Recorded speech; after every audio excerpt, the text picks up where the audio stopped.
어느 나이 많은 노인이 있었습니다. 이분에게는 가장 어려운 것이 있었는데 바로 기도하는 것이었습니다. 기도를 해도 하나님께서 들어주신다는 확신이 없었기 때문이었습니다. 그래서 이 노인은 목사님을 찾아가서 상담을 하게 됩니다. 그때 목사님은 세계적인 신학자가 쓴 기도에 관한 책을 한 권 주게 되었습니다. 집에 돌아와서 기대감을 가지고 읽어보았는데 도통 무슨 말인지 알 수가 없었다고 합니다. 이 신학자의 책이 기도에 전혀 도움을 주지 못하였던 거죠. 그러던 중에 새로운 목사님이 교회에 부임하게 되었습니다. 노인은 새로운 목사님에게도 자신의 고민을 털어놓았습니다. 기도를 어떻게 해야 할지 모르겠다는 고민이었습니다. 그때 목사님은 노인에게 이렇게 권면을 해주었습니다. 기도는 주님과의 대화입니다. 집에 돌아가시면 침대 옆에 의자를 하나 갖다 놓으시고 그 의자에 예수님이 앉아 계시다 생각을 하세요. 의자에 앉아 계신 예수님과 대화를 한다고 생각하면 기도가 쉽게 될 겁니다. 이렇게 조언을 해주었다고 합니다. 이렇게 목사님과 상담을 한 후에 노인은 몸이 안 좋아져서 더 이상 예배에 참석할 수가 없었습니다. 그리고 얼마 후에 노인의 딸로부터 전화가 걸려왔습니다. 아버지가 그만 세상을 떠나셨다는 소식이었습니다. 그때 딸은 목사님에게 이러한 이야기를 전해주었다고 합니다. 목사님, 아버지가 돌아가셨습니다. 그런데 아버지의 마지막 모습을 보니까 한 가지 이상한 점이 있었습니다. 아버지는 침대에 누운 상태로 그 옆에 있는 의자에 머리를 두고 세상을 떠나셨습니다. 그렇게 이야기를 하는 겁니다. 그때 목사님은 얼마 전에 노인과 나눴던 대화가 기억이 났습니다. 노인은 목사님의 조언대로 의자에 앉아 계신 예수님을 떠올리면서 기도 생활을 하였던 거죠. 그리고 마지막 세상을 떠날 때는 그 의자에 앉아 계신 예수님 품 안에 기대어서 하나님의 나라에 가셨던 겁니다. 우리가 이 세상을 떠날 때 하나님과 기도로서 교제를 나누면서 마지막 생을 마감한다면 얼마나 감사한 일이겠습니까? 하나님께서 우리에게 주신 선물이 있다면 바로 기도하는 일일 것입니다. 하나님께서는 기도를 통해서 수많은 능력을 주신다 우리에게 약속하여 주었습니다. 기도를 통해서 사람이 변화되고 구원을 받기도 하는 겁니다. 또 기도를 통해서 아픈 사람들이 고침을 받는 능력도 주신다. 분명히 그렇게 약속하여 주었죠. 또 기도를 통해서 어려운 문제, 인생의 문제를 해결하여 주신다고도 말씀하여 주었습니다. 기도는 하나님의 능력을 얻는 하나의 통로가 되는 것이죠. 그래서 우리는 이 믿음 생활을 하면서 반드시 기도의 능력을 믿고 또 이 기도의 능력을 사용하면서 살아갈 수 있어야 하는 겁니다. 하나님께서는 기도를 통해서 수많은 능력을 주셨지만 그 능력을 전혀 사용하지 않고 살아가는 사람들도 참 많이 있죠. 그 이유는 기도의 능력을 믿지 않기 때문입니다. 기도해도 하나님의 능력이 나타나지 않을 것이라 생각하니까 기도하지 않는 것이죠. 그러나 성경을 보십시오. 모든 기적의 역사는 다 기도를 통하여 일어났다는 것을 알 수 있죠. 예수님은 시간만 나면 산에 올라가셔서 기도를 드렸습니다. 왜 하나님의 아들이 굳이 산에 올라가서 기도를 하셨을까요? 기도만이 하나님의 능력이 나타나는 이 능력의 통로가 되었기 때문에 예수님도 기도하셨던 것이죠. 특별히 우리는 어려운 일을 만날 때마다 하나님 앞에 기도해야 되는 겁니다. 사람의 힘으로 도저히 풀 수 없는 인생의 문제를 만나게 되면 무릎 꿇어야 되는 거죠. 하나님의 이름을 불러야 되는 겁니다. 오늘 본문의 말씀을 보면 인생의 벼랑 끝에서 기도하였던 한 사람이 나옵니다. 히스기야 왕의 이야기입니다. 히스기야 왕은 역사적으로 하나님을 잘 섬기는 왕이었습니다. 이스라엘 역사 가운데 대부분의 왕들은 우상을 숭배하다가 망한 왕들이 많이 있었죠. 그 중에서 히스기야 왕은 그래도 하나님의 말씀대로 살고자 노력하였던 선한 왕이었습니다. 그런데 이 히스기야 왕에게 한 가지 인생의 큰 위기가 찾아오게 되죠. 오늘 1절의 말씀을 보면 히스기야가 병들어 죽게 되매 라는 말씀으로 본문이 시작이 되고 있습니다. 히스기야 왕이 병에 걸렸는데 그 병은 고칠 수 없는 병이었다. 성경이 이렇게 기록하고 있는 거죠. 히스기야 왕은 시한부 인생 판정을 받게 된 겁니다. 당시 히스기야 왕의 마음이 어떠하였겠습니까? 이젠 앞으로 죽을 날만을 기다리며 살아가는 신세가 되어버린 겁니다. 지금 히스기야 왕 앞에 놓인 문제는 사람의 힘으로 도저히 풀 수 없는 아주 절망적인 상황 속에 놓이게 된 거죠. 우리도 인생을 살아가다 보면 뜻하지 않은 문제를 만날 때가 있습니다. 히스기야 왕처럼 하나님을 위해서 열심히 일하고 섬겼는데 뜻하지 않은 문제를 만나 어려움을 당하기도 하는 거죠. 그러면 많은 사람들이 생각을 하게 됩니다. 내가 이렇게 하나님을 위해서 열심히 살아왔는데 왜 나에게 이런 어려움이 찾아오게 하십니까? 하나님을 원망하기도 하는 것이죠. 아마 지금 히스기야의 마음도 그러하였을 겁니다. 그런데 문제는 히스기야 왕이 할 수 있는 것이 하나도 없는 그런 무기력한 상황 속에 놓여 있었다라는 겁니다. 여러분, 인생의 벼랑 끝에 서게 되면 우리가 무엇을 해야 되겠습니까?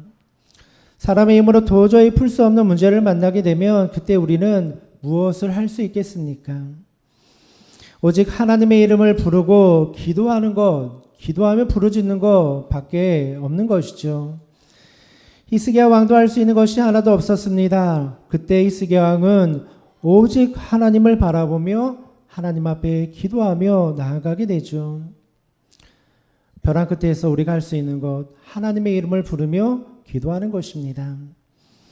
근데 저는 오늘 본문 1절의 말씀을 묵상하면서 특이한 점을 하나 발견하게 됩니다. 히스기야 왕이 죽게 되었을 때 그 소식을 전하여 준 사람이 누구냐라는 겁니다. 오늘 본문의 말씀을 보니까 하나님께서는 이사야 선지자를 통하여 이 말씀을 전하여 줍니다. 1절의 말씀을 보면 여호와의 말씀이 너는 집을 정리하라 내가 죽고 살지 못하리라 이렇게 말씀하여 주고 있습니다. 저는 이 말씀을 읽으면서 참 잔인하다라는 마음이 들게 되었습니다. 지금 히스기야 왕이 병에 걸려서 죽게 되었습니다. 그런데 하나님의 사람 이사야가 와서 하는 말이 무엇입니까? 하나님께서 말씀하시기를 당신은 죽게 될 것입니다. 이 메시지를 전하여 주고 있는 겁니다. 하나님께서 말씀하여 주셨다면 이 말씀은 정말 확실한 거죠. 그러니까 히스기야 왕은 확실히 죽게 되었다. 살 가망성이 없다. 이 이야기를 하나님의 사람 이사야로부터 전해 듣는 겁니다. 여러분, 하나님의 사람 선지자가 와서 좋은 말씀을 전해주면 얼마나 좋습니까? 당신은 이제 곧 살 수 있습니다. 희망적인 말을 해주면 얼마나 좋겠습니까? 그런데 와서 하는 말이 당신은 반드시 죽을 것이니 당신의 인생을 정리하십시오. 하나님의 메시지가 당신은 죽을 것이라는 겁니다. 얼마나 절망적인 말입니까? 저는 이 말씀을 보면서 정말 인생 비참하구나. 얼마나 이 말이라는 것이 얼마나 이 마음속에 아픔과 상처로 다가왔을까. 그런 생각이 들었습니다. 어떻게 한 사람이 인생이 이렇게 정말 벼랑 끝에 몰려서 이제 죽을 날만 기다리며 살아갈 수 있을까. 하나님도 참 잔인하다. 이런 생각도 들게 되었습니다. 그런데 이후의 말씀을 보면 하나님께서 히스기야 왕에게 이러한 말씀을 주신 데에는 분명한 이유가 있다는 것을 우리가 알게 되죠. 하나님께서는 정말 히스기야 왕을 죽게 내버려 두시기 위하여 이 말씀을 하신 것이 아니라는 겁니다. 정말 벼랑 끝에서 얼마나 하나님을 의지할 수 있는가, 벼랑 끝에서 얼마나 절실하게 하나님 앞에 기도할 수 있는가, 이 기도의 능력을 체험하게 만들어 주기 위하여 의도적으로 하나님께서 이와 같은 말씀을 이사야 선지자를 통하여 전해주고 있다라는 겁니다. 하나님께서는 때때로 우리들을 벼랑 끝으로 몰고 가실 때가 있습니다. 여기 작은 문제가 아니라 그냥 사람이 조금 고민하고 힘쓰면 풀 수 있는 문제가 아니라 정말 사람의 힘으로 풀 수 없는 문제 앞에 놓이게 만들 때가 있다라는 겁니다. 절벽 앞에 벼랑 끝에 서서 돌아가지도 못하고 앞으로 갈 수도 없는, 도저히 문제를 풀 수 없는 인생의 큰 위기를 만나게 하실 때도 있다라는 겁니다. 하나님께서 왜 이러한 일들을 우리에게 허락하여 주십니까? 이유는 그 벼랑 끝에서 하나님의 이름을 부르고 하나님의 능력을 구하라, 이거 가르쳐 주기 위하여 하나님의 이와 같이 우리를 인도하여 주실 때가 있는 거죠. 내 힘으로 도저히 풀 수 없는 병에 걸릴 때도 있습니다. 그죠? 사람이 병에 걸리는데 이거 도저히 사람의 힘으로 고칠 수 없는 불치의 병에 걸려서 고통받는 사람들도 많이 있습니다. 때로는 사업을 하다 사업이 실패하여서 사람의 힘으로 도저히 일어설 수 없는 상황 속에 놓이기도 하는 거죠. 때로는 가정의 문제로 인해서 고민하는데 이 문제 사람의 힘으로 풀 수 없는 너무 힘든 문제에 만나서 날마다 고민하고 뼈가 마르는 아픔을 경험할 때도 있는 겁니다. 우리가 이렇게 인생의 벼랑 끝에 서 있을 때, 사람의 힘으로 아무것도 할 수 없을 때 우리가 무엇을 할 수 있겠습니까? 하나님의 이름을 부르짖으며 기도하는 것밖에는 없는 것이죠. 하나님께서는 믿음의 사람 아브라함도 벼랑 끝으로 몰고 가실 때가 있었습니다. 아브라함이 믿음의 조상이 될 수 있었던 것은 그가 이러한 벼랑 끝, 절벽을 경험하였기 때문이죠. 하나님께서는 아브라함에게 한 가지 명령을 하십니다. 그의 사랑하는 아들 이삭을 데리고 산으로 올라가라 명령을 하시죠. 그리고 그 산에서 아들을 제물로 바치라 명령을 하십니다. 도저히 이해가 되지 않는 명령이었습니다. 아브라함은 하나님의 명령이 이해가 되지 않았지만 순종을 합니다. 아들을 데리고 산으로 올라가죠. 왜 아브라함의 마음속에 걱정과 두려움이 없었겠습니까? 아브라함은 온갖 갈등을 하면서 산에 올라갔을 겁니다.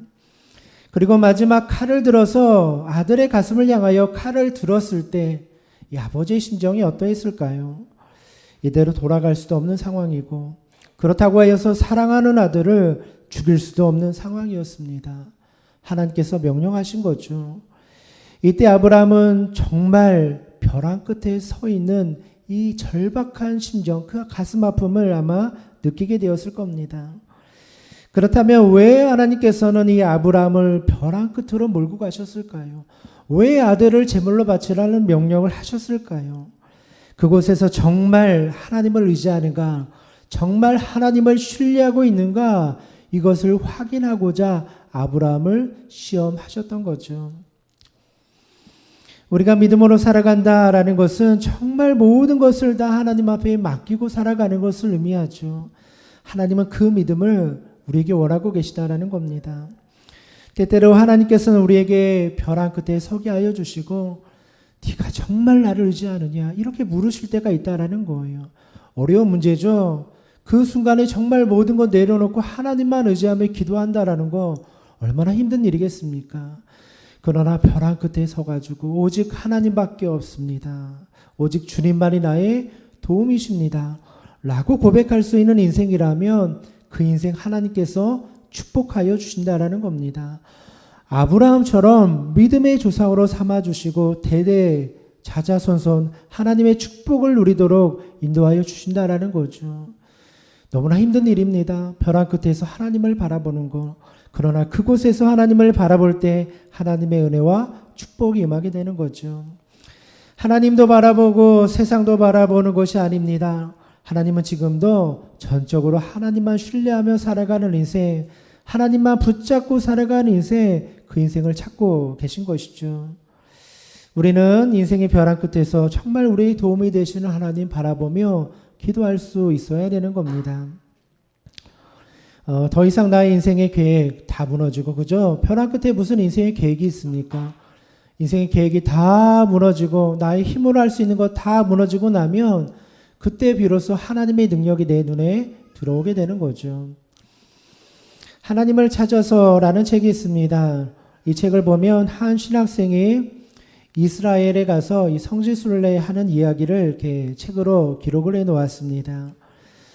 이 신학생은 단돈 50만 원을 가지고 2년 7개월 동안 이스라엘에 가서 여행을 하게 됩니다.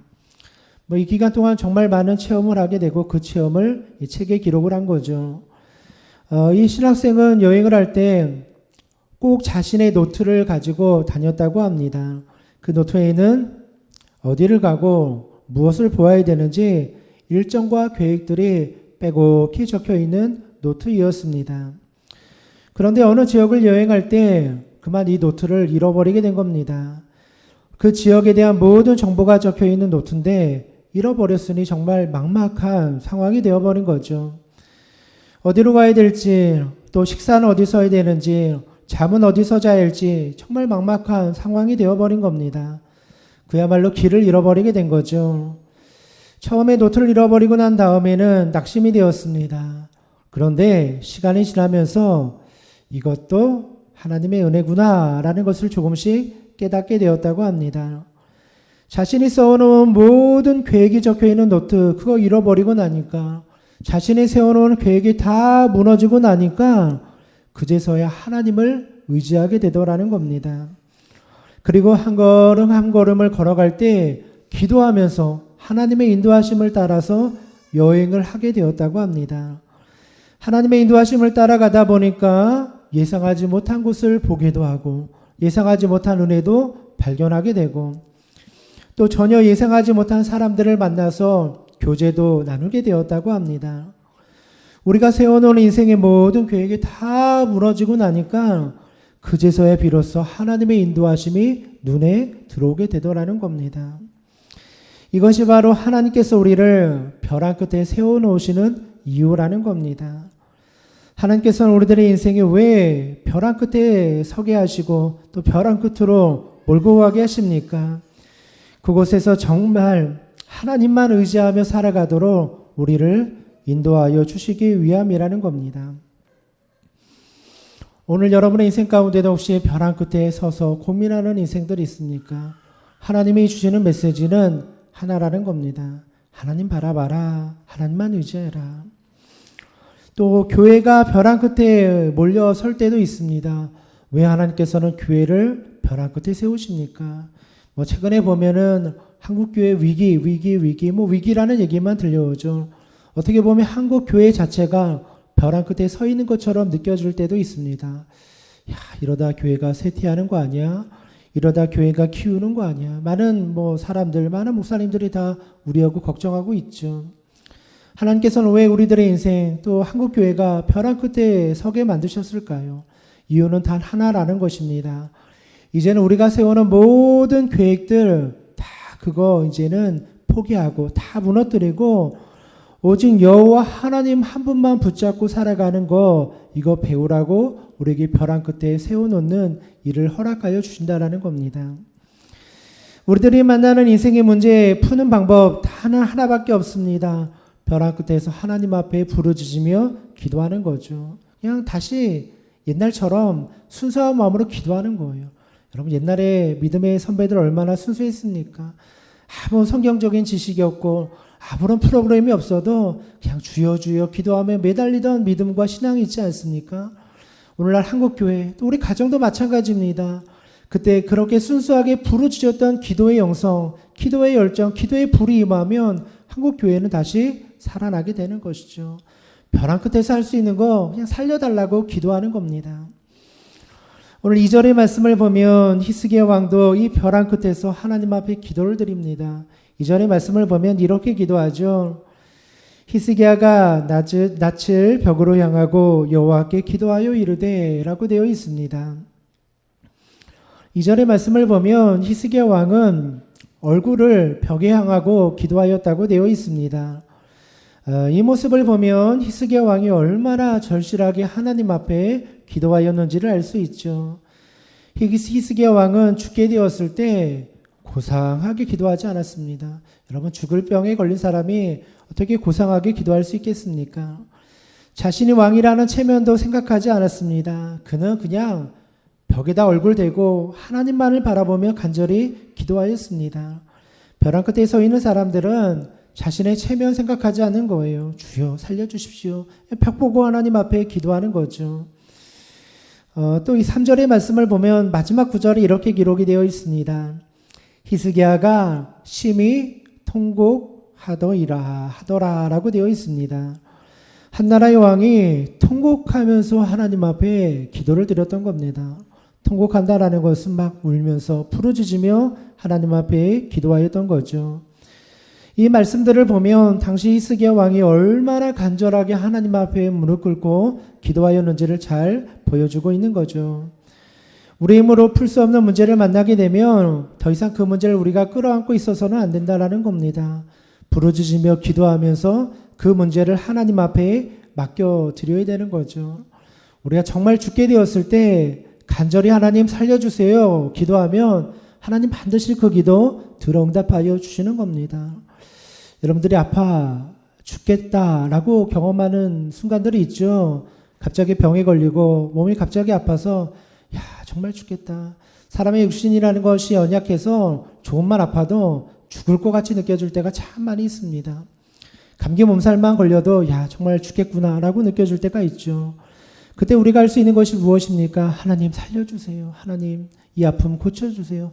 부르짖으면 하나님께서 그 아픔 고쳐주신다라는 겁니다.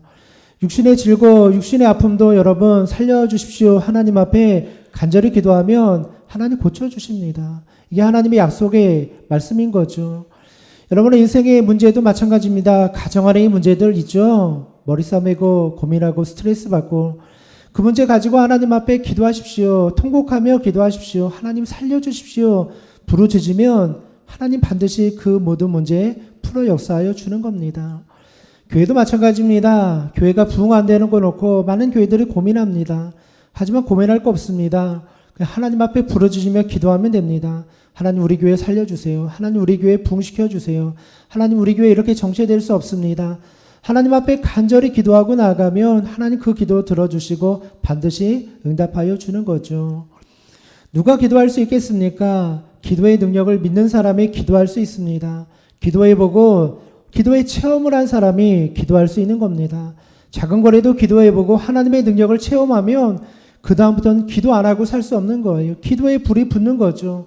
하나님이 정말 나 고쳐주셨는데 내가 왜 기도 안 하겠어? 기도 안 하면 나만 손해인 거지. 하나님의 능력을 체험하면 기도의 불이 임하게 되는 겁니다. 여러분 아무리 사소한 것이라도 기도해 보십시오. 아프면 기도하시고 문제 생기면 기도하시고 어려움 만나면 기도하시고 사람과 싸우고 갈등 있으면 기도하십시오. 그럼 하나님의 그 모든 문제를 풀어 역사하여 주는 거죠. 기도라는 것은 어떻게 보면 내 문제를 하나님 앞에 맡겨드리는 겁니다. 하나님 앞에 항복하는 거예요. 하나님의 문제 내 힘으로 풀 수 없습니다. 내 손으로 해결할 수 없습니다. 하나님이 맡아주십시오. 하나님 앞에 항복하고 내어드리는 것이 바로 기도라는 거죠. 우리가 잘 알고 있는 천재과학자 아인슈타인이라는 사람이 있습니다. 과학을 잘 몰라도 한 번쯤 이름은 다 들어보았죠. 아인슈타인은 결혼을 하고 칠리에서 신혼생활을 하였다고 합니다. 아내는 회사를 한 지 얼마 안 되었고 옆에는 첫째 아들이 있었는데 막 울고 떼쓰고 놀아달라고 하는 겁니다. 사실 연구에 몰두해야 되는데 참 어려운 상황이죠. 그러나 아인슈타인은 어떠한 상황 속에서도 하나의 문제를 생각하면 그 문제만 집중하며 연구를 하였다고 합니다. 옆에서 애가 울든지 애가 막 그냥 떼를 쓰든지 전혀 신경 안 쓰고 자신이 연구해야 될 것만 집중하여 보았다고 합니다. 그런데 이 아인슈타인도 어떤 문제를 연구하다 보면은 도저히 자신의 힘으로 풀 수 없는 어려운 문제를 만날 때가 있었습니다. 아무리 집중을 하고 아무리 노력을 하여도 또 아무리 많은 생각을 하여도 도저히 답을 찾을 수 없는 그런 문제를 만날 때가 있는 거죠. 그럴 때면 아인슈타인은 옆에 있는 바이올린을 들고 연주를 하였다고 합니다.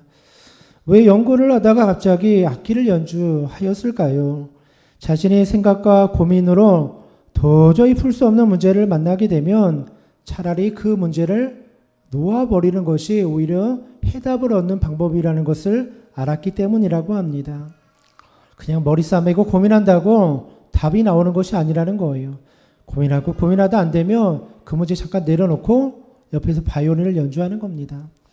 아인슈타인은 대단한 음악가였다고 합니다. 악기 연주를 어렸을 때부터 잘 하였다고 하죠.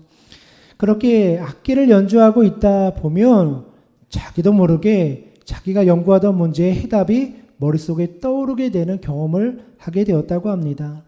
우리는 이것을 가리켜 직관이라고 말하죠. 연구해서 얻는 깨달음이 아니라 어느 날 하늘에서 떨어지는 깨달음을 얻게 되는 거죠. 많은 사람들이 아인슈타인처럼 위대한 과학자가 되기 위해서 연구하고 노력을 많이 합니다.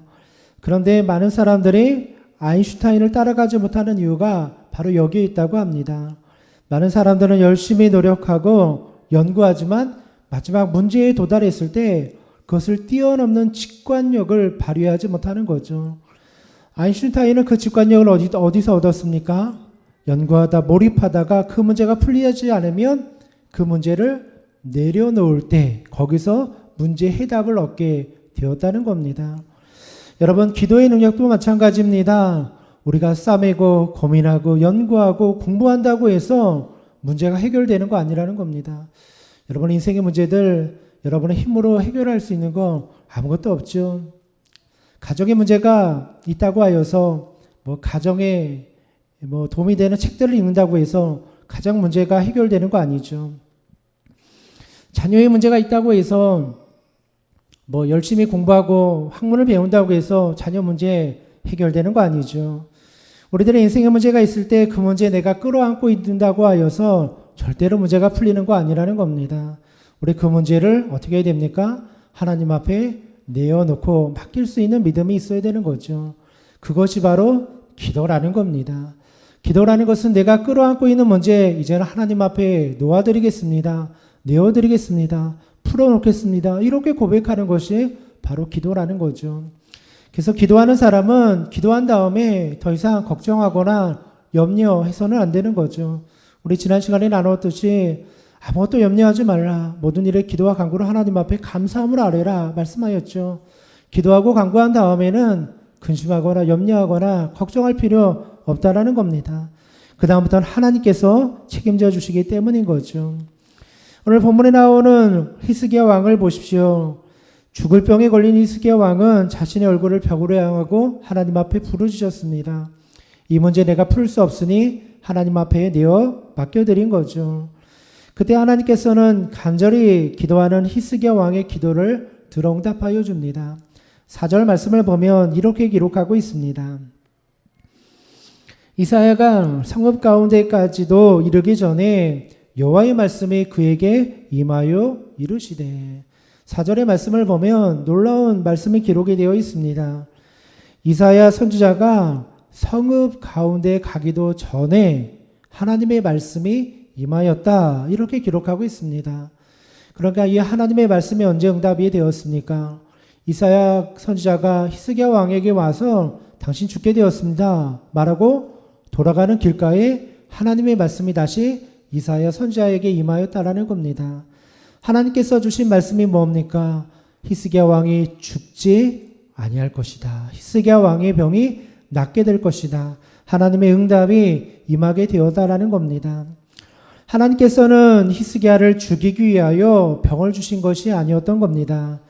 히스기야 왕으로 하여금 정말 하나님을 의지하게 만들기 위하여 정말 하나님을 바라보게 만들기 위하여 벼랑 끝으로 인도하여 주었다라는 거죠. 이러한 하나님의 계획을 알지 못할 때는 야속한 마음이 듭니다. 하나님 참 잔인하다 생각이 들 수도 있습니다.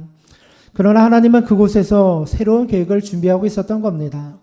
히스기야 왕의 병을 고쳐주시고 이스라엘 나라를 회복하여 주시고 하나님께서 강한 나라로 세워주기 위한 하나님의 계획과 인도하심이 이미 다 준비되어 있었던 거죠. 이 계획을 모르니까 벼랑 끝에서 두려워하고 불안해하고 걱정하고 있었던 거죠. 하나님께서는 히스기야 왕을 벼랑 끝에 몰아넣으시고 그냥 구경하고 계셨던 것이 아니라는 겁니다. 그 이후에 주실 하나님의 은혜와 축복을 준비하고 계셨던 거죠. 오늘 여러분의 인생도 마찬가지입니다. 하나님께서 여러분을 벼랑 끝에 세우실 때에는 그냥 골탕 먹이기 위하여 그렇게 하시는 것이 아니라는 겁니다. 그곳에서 하나님을 바라볼 때 주실 은혜와 축복, 하나님의 계획들이 이미 다 준비되어 있는 거죠. 10년 이후의 계획, 20년 이후의 계획들이 다 준비되어 있는 겁니다. 우리 눈에 보이지 아니하니까 우리 마음에 걱정이 있는 거죠. 야, 여기서 이제 죽겠구나. 그러나 그 위기의 순간에 정말 하나님 붙잡고 나아가면 하나님의 은혜와 계획을 경험하게 되는 거죠. 오늘 5절의 말씀을 보십시오. 하나님은 히스기야 왕의 모든 마음을 다 알고 계셨습니다. 너는 돌아가서 내 백성의 주권자 히스기야에게 이르기를 왕의 조상 다윗의 하나님 여호와의 말씀이 내가 내 기도를 들었고 내 눈물을 보았노라. 오늘 하나님이 뭐라고 말씀하십니까? 히스기야 왕이 벽을 대고 기도할 때, 통곡하며 기도할 때 내 눈에 눈물을 보았고 내 기도를 들었노라. 이렇게 말씀하여 주고 있습니다. 히스기야 왕이 벼랑 끝에서 눈물로 기도할 때 하나님께서는 그 기도를 다 듣고 그 눈물을 보고 계셨다라는 겁니다. 오늘 우리가 하나님 앞에 기도할 때도 마찬가지 아니겠습니까? 하나님은 우리가 간절히 기도하는 모습 다 보고 계신 겁니다. 여러분들이 골방에 앉아서 혼자 아무도 보지 않는 곳에서 눈물로 기도할 때 하나님 그 기도 보고 계신 겁니다. 새벽마다 나와서 새벽 제단을 쌓으며 기도할 때 아무도 모르는 것 같지만 하나님 그 기도의 내용 다 듣고 계시다. 이렇게 말씀하여 주고 있는 거죠. 때로는 우리가 절망 속에서 정말 이 기도 하나님이 응답하여 주실까 고민하고 있을 때도 하나님 우리 마음의 모든 어려움을 다 알고 계시다 말씀하여 주고 있습니다. 지금도 우리 마음속에 있는 문제 그 누구보다 잘 알고 계신 분이 바로 하나님이시죠. 그러니 우리는 위로를 받고 하나님 앞에 모든 문제를 내어 맡기며 기도할 수 있는 겁니다. 사랑하는 성도 여러분, 인생의 문제를 만난 분들 계십니까? 혹시 벼랑 끝에서 고민하며 아픔을 경험하는 분들 계십니까?